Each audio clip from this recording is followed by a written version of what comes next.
నేను ఎవరికైనా గ్యారంటర్ ఉన్నాను. హ్మ్. సో, అతను డిఫాల్ట్ చేస్తే నేను దాన్ని ఎట్లా రిపేర్ చేసుకోవచ్చు? నా క్రెడిట్ హిస్టరీని నేను ఎట్లా రిపేర్ చేసుకోవచ్చు అనేది. ఫస్ట్ పాయింట్ గ్యారంటర్ ఉండి అదేమన్నా ఎఫెక్ట్ అయితేనే మనకి రిపేర్‌కొస్తుంది ఒకటి. ఇది దీనిలో ఏంటి అనంటే గ్యారంటర్ ఇన్ కేస్ ఇప్పుడు గ్యారంటీర్ అనుకుందాం. ఉన్నారు. అతను settle చేశారనుకుందాం example.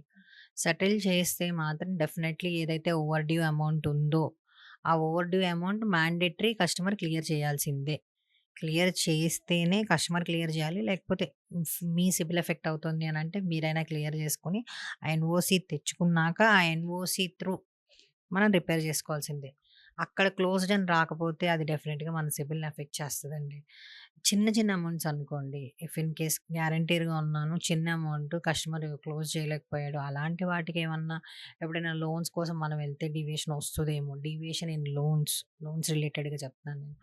But when it is coming to CIBIL effect అయితే మాత్రం దాన్ని ఏ రకంగా మేనేజ్ చేయలేం.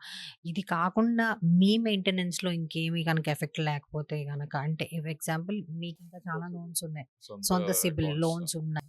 అట్లాంటివేమన్నా ఉండి అవన్నీ మీరు బాగా గడతాయి. ఇదొక్కటే ఎఫెక్ట్ అయితే గనక దీనివల్ల మీకు లోన్స్ రిలేటెడ్ ఇష్యూ అయితే రాదు.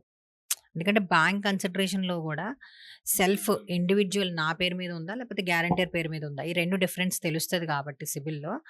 జనరల్‌గా గ్యారంటీర్ వల్ల గనక ఇష్యూ అయ్యి మీకు లోన్స్ రావట్లేదు అనంటే కనక మీ కన్సిడరేషన్ ఆఫ్ లోన్స్ అంటే మీరు తీసుకున్న లోన్స్ బాగా కట్టి గ్యారంటీర్‌తో ఇష్యూ ఉంటే గనక డెఫినిట్‌గా అలాంటి కేసెస్ అయితే మనం త్రూ డిజి లోన్స్ చేయిస్తున్నామండి. చాలా కేసెస్ చేయించినవి కూడా ఉన్నాయి.